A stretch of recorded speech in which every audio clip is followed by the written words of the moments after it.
So I will have to make a cuff out of these two pieces, and I will be using one of them as the back of the cuff and one of them as the front.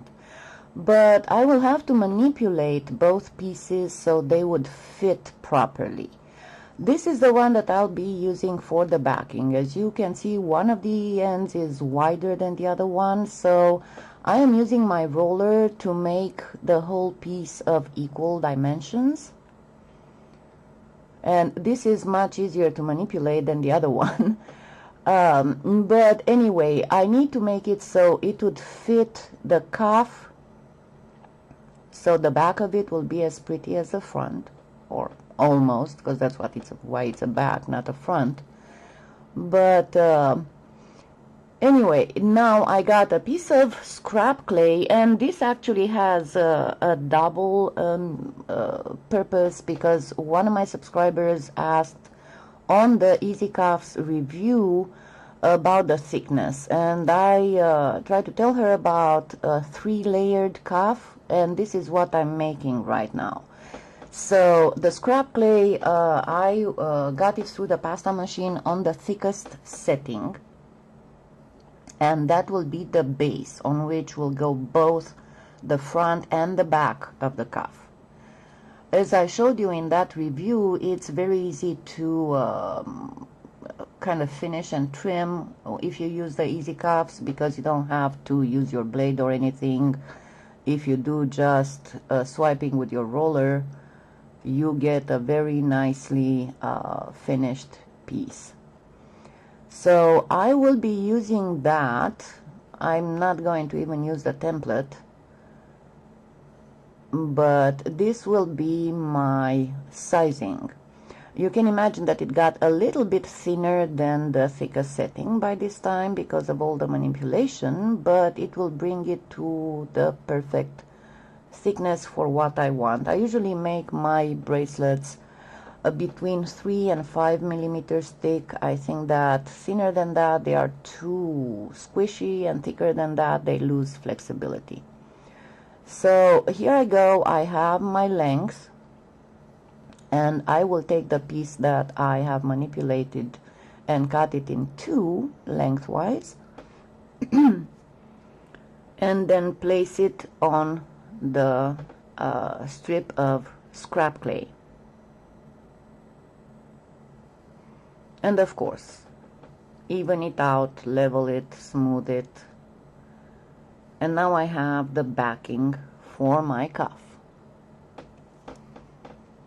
I am going to trim it to size, and then I will start working on the front of it, which will be a little bit more difficult because as you can see, it's not long enough and it's too wide to fit there. So I'm going to very gently push from the sides towards the middle.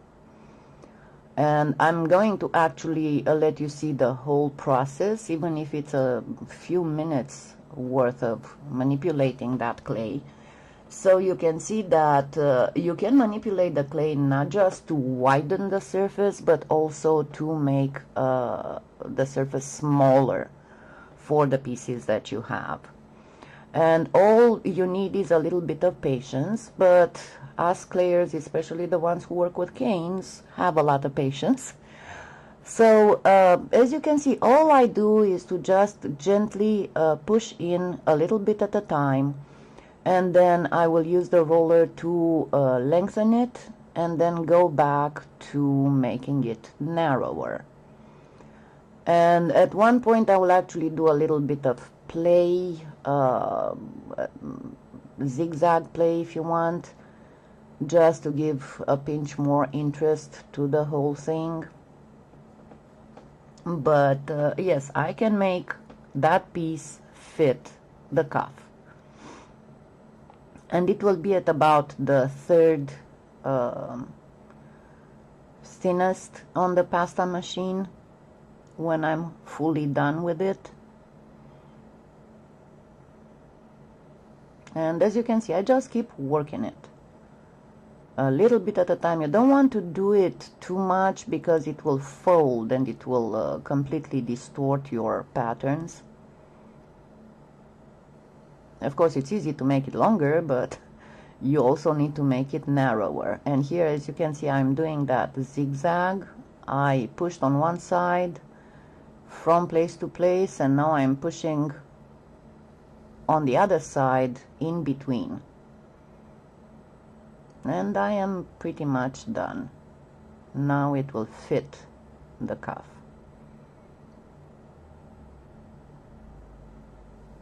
Making sure that it's nice and smooth and even all over.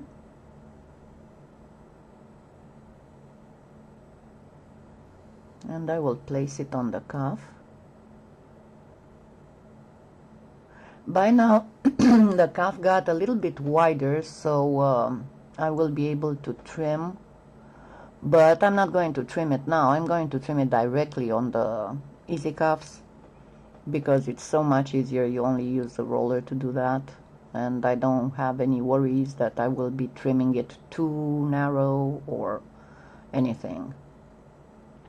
So once I'm done and I am sure that it's all nice and even and smooth, I will be placing it on the easy cuffs,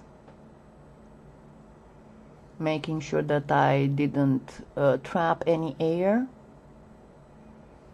After which I will do the exact same thing that I did with the piece of scrap clay, and that is starting to smooth it with the roller to create the gentle slope on the edges to make it nice and rounded. And once I create that, then I will push a little bit stronger with the roller, so I can swipe the roller against the metal edge of the cuff.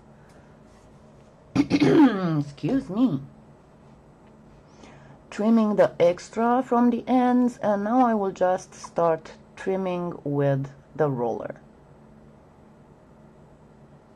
And it takes just a few minutes. Remember, in the review I made, and it was real time, just takes a few minutes more when you're working with the front, because you want to have a very, very nice smooth finish. If you have at any point any of the middle scrap clay showing, just gently pull the top towards the edge. Now I'm going to use cabochons made out of a cane that I made using the same colors as the Hidden Magic piece.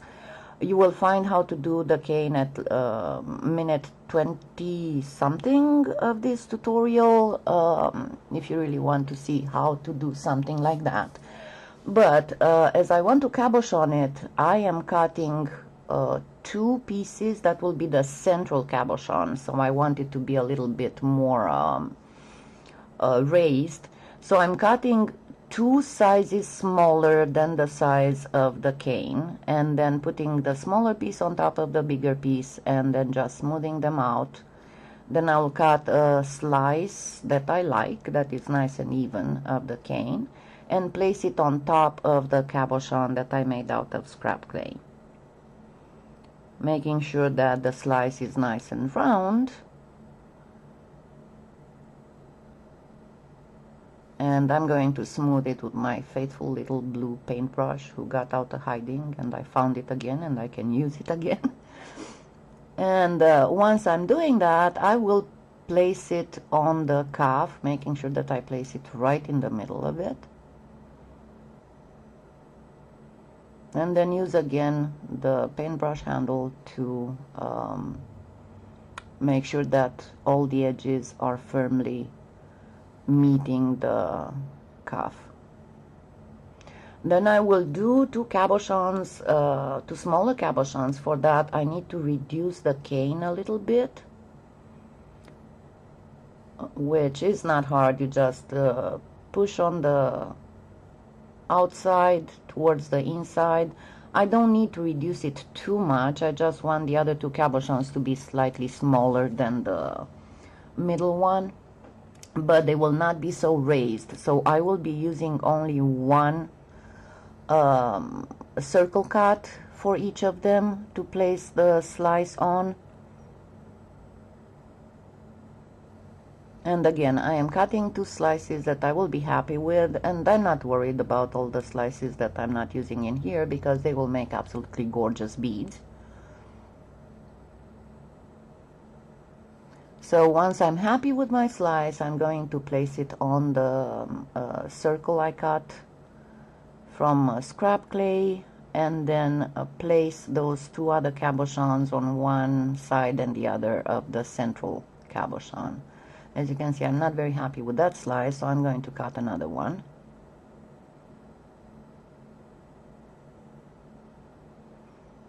And then make the second cabochon. I do not use the cabochon molds because that would make them way too raised. The cabochon molds are quite deep, and I don't want to stick out, you know. I just want a little element of interest on the cuff. Nothing too, you know, gaudy, too bright, and too.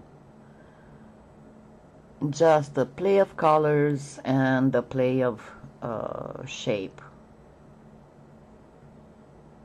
The only color I added extra to the cane is some bronze and gold, and for this I am going to take some scrap clay that's on the thinnest setting and cut some strips from it, and then I will be putting some acrylic paint on top of those strips, and I am using a bronze color that's like the espresso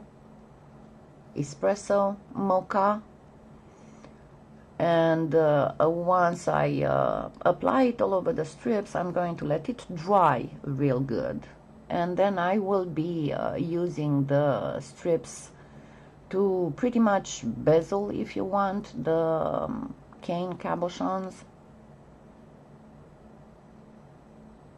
And I'm going to just simply lay the strips flat around the cabochons. I just need a line of interest there. I could leave the cabochons as they are and just finesse a little bit the edges, but I think that with this it would look prettier, and it matches that little line that's around the central part of the cane that's got the bronze and gold.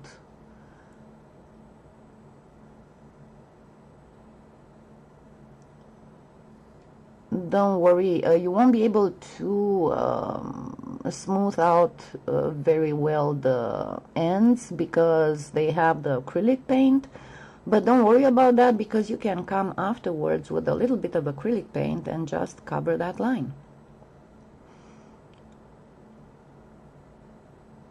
So you see, just overlap the strips to a cut, then remove the extra, lift a little bit the top one and remove the cut that's underneath, and then replace the one that's on top, smooth it out, and there you go. If it were not with the acrylic paint on top, I would be able to perfectly smooth the joint, but as it is, I told you, I'm going to just use some acrylic paint to cover that line.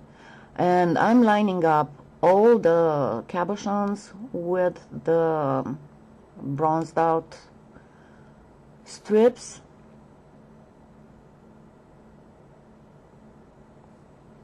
After which I will make sure that everything is nice and smooth, and all I need to do is to add something for fastening, and I'm going to use some rings.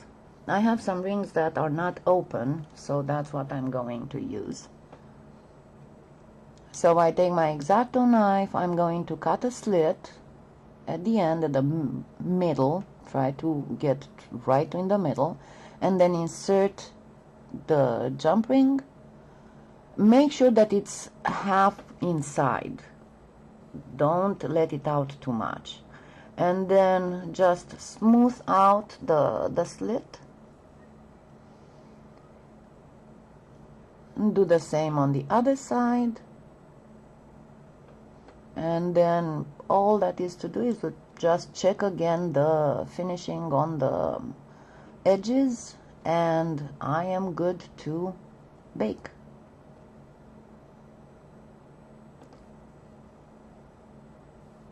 Now, if at this point you notice that there's been any kind of cracking or flaking on the acrylic paint on the bezel, just grab your paintbrush and apply it, and of course cover up that line, because this is pretty much the time to do it before baking. And baking will also set up the acrylic paint.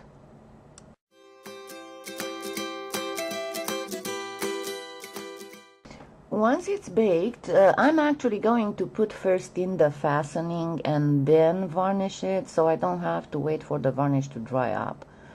I know it sounds a little bit backwards, but I promise you it works just fine. So I'm going to make some double jump rings using a thicker handle that I have on one of my sculpting tools, and then I will use that double jump ring to attach half of a magnetic clasp on each of the rings that I have in there, because with a bigger jump ring that covers up perfectly the gap between the ends of the cuff. So there we go, we got a fastening, and now let's varnish it. I am using just a plain water-based Minwax floor finishing in the glossy. Always use a very soft, natural hair, very fluffy paintbrush if you want to not leave streaks and not have a lot of air bubbles. And of course, don't forget to sand, because the smoother your surface, the less air bubbles you will get. I usually let my cuffs dry on an almost empty roll of paper towels, because that way you can stick it into a mug or something and the cuff doesn't touch anything. And this is pretty much how to do this cuff. I will show you next how to do the cane. If you're not interested in that and you want to play something else, then you don't have to watch the next part of the tutorial.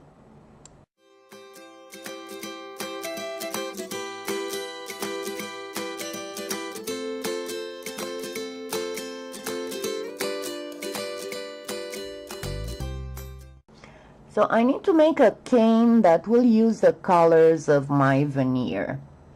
And these are pretty much it. There's some souffle, sea glass, wisteria, violet, black and white, and then I will add some gold and bronze.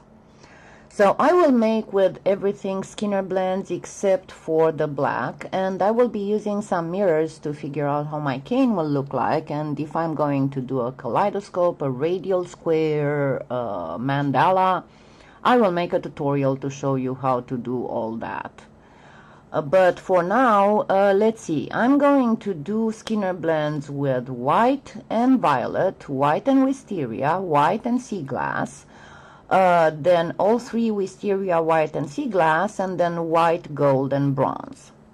And then I'll keep the black for wrapping and other purposes, and then I will do a specific type of line using bullseye with white and black. So here I have my Skinner blends. Looking at the pattern on my veneer, I will decide which of these Skinner blends are going to go as jelly rolls and which of them are going to go as lines. I'm sorry, I have a frog in my throat this morning. Anyway, so the ones on the right will be jelly rolls, the ones on top will be lines. And I made a simple bullseye with a white log wrapped in thinnest setting black that I am going to reduce until it gets very, very thin. and then I will cut it. I'm trying to make it equal. Now, one thing that you need to understand, and because the most common mistake beginners in complex caning do is to try to get their triangle or their geometrical pattern to start with. No, just do whatever colors and lines look nice to you, because the triangular pattern will come. So I'm just going to put together whatever I like as colors and design and geometry to just form some kind of pattern, and after that I will go into a triangle to create my cane. So you see I have the black on the thinnest setting and I am putting together the little logs, and I will just line them up on the sheet of black, and then I will cover them again with another sheet of that black on the thinnest setting. And I am making a line of interest here. And I like to make it with the little simple bullseye canes, because it looks much better and different than using a plain stripe cane slice. So I have that built for now. The next thing, I'm going to take my gold, bronze, and white jelly roll, and I will cut it in half. And I will reduce one of the halves, and then I will take half of that reduced half and will flatten it up with pinched ends. I'm not making the cane very big because I will use it only for this. I mean, there are colors that I normally don't use much in my jewelry making. So I need to wrap that squished, pinched jelly roll in my line of simple bullseye. So I am narrowing the line and lengthening it until I get it double the length of the little pinched jelly roll and the width that I need to wrap it. It needs a little bit more pinching, and I'm going to go on more close-up so you can see better what I'm doing. So I am pinching the ends, and I will wrap that dot line, if you want to call it that way, around it. Then I just want this specific element in my cane to be a little bit more out in your eye, if you want. So I'm going to line it up, and I will be using one of the other double Skinner blends lines to do that, because I want this to be one of the more, not central elements, but interest elements, if you want. And I will wrap it on both sides with the same line of double Skinner blend. I just doubled that Skinner blend on itself using the white as the middle. And I will link my Skinner blend tutorial to this tutorial, so you can see how to do various things, because for example, I prefer to plug and then flatten instead of fanning. I think that the gradient is smoother if you do it that way. So as I said, I want this to be a little bit more defined, so I will wrap it also in I will put a line there of black, again on the thinnest setting, because I'm working fairly small here, and make sure that I wrapped it and the ends are pinched. And then I will use another sheet of sea glass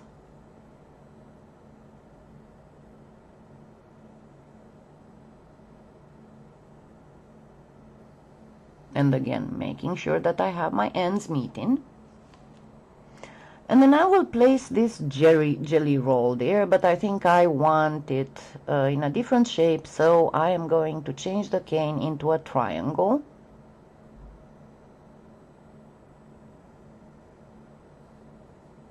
But then I need another interest on that side, so I'm going to use another line of my little bullseye logs, on a dotted line, if you want. So I'm going to insert it a little there, right where the triangle ends, and then attach the triangle.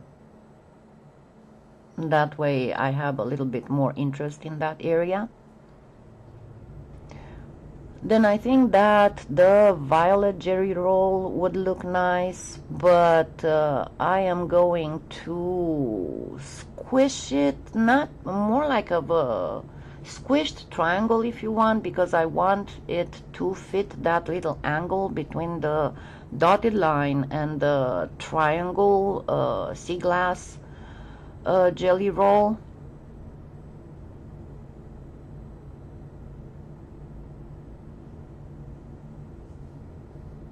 And then to add more interest there, I'm going to place some more of that. You see, I have the triple Skinner blend there, and I am going to square it off first, after which I am going to triangularize it. It doesn't really matter which way. What I'm trying to show you is how you can just place various shapes and colors in a pleasing way to the eye without thinking to start with about creating the triangle. You just put the shapes and the colors together, and as I said, the triangle will come by itself. I'm going to insert another reduced bronze and gold there, and then I want more lines. I think I need a little bit more definition, so I'm going to just sandwich some sea glass, some wisteria, and some black. That will pretty much blend together a little bit because it's going to be very, very thin. And of course I will place with the black towards that violet that I have there, and I'm making it even thinner. All those sheets that I sandwiched were on the thinnest setting, and I think I need one more element there, and I just took the a dual Skinner blend, doubled up Skinner blend, and I'm making it into a log and inserting it there. After which I will be placing a part of that sheet, not all of it, with the black facing the violet and the wisteria facing outwards. Then I have again a piece of that reduced bronze and gold and white. I'm placing another line of the sandwiched three colors, and then I will end up with the last piece of the bronze, gold, and white.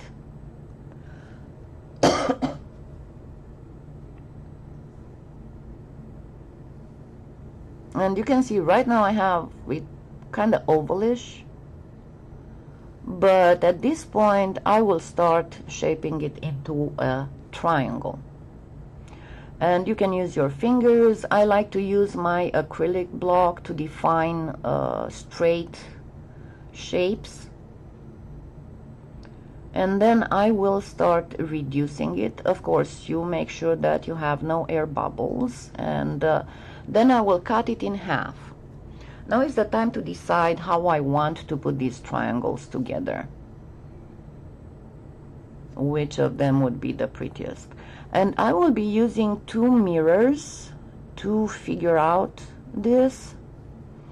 Depending also, I'm comparing it to my veneer. So I'm going to figure out if I want a kaleidoscope, if I want a radial square, or if I want a mandala. As I said, I will make later a tutorial on how to create canes and how to use mirrors to figure out your design. See, this would be a kaleidoscope.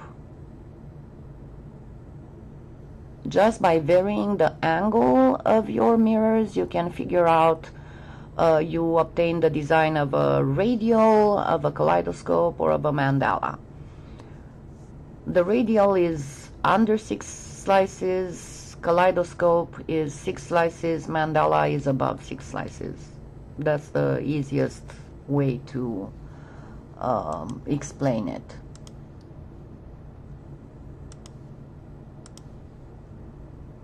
So I decided to place it like that because that middle with the Skinner blend of bronze, gold, and white will form a little bit of a stone almost flower in the middle, and it will have a little bit of a look of the stained glass. I already decided to go with the radial 4.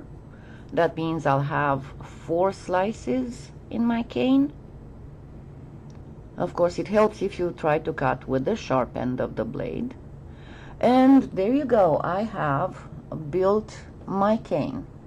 And all I need to do now is to reduce it, remove all the air bubbles.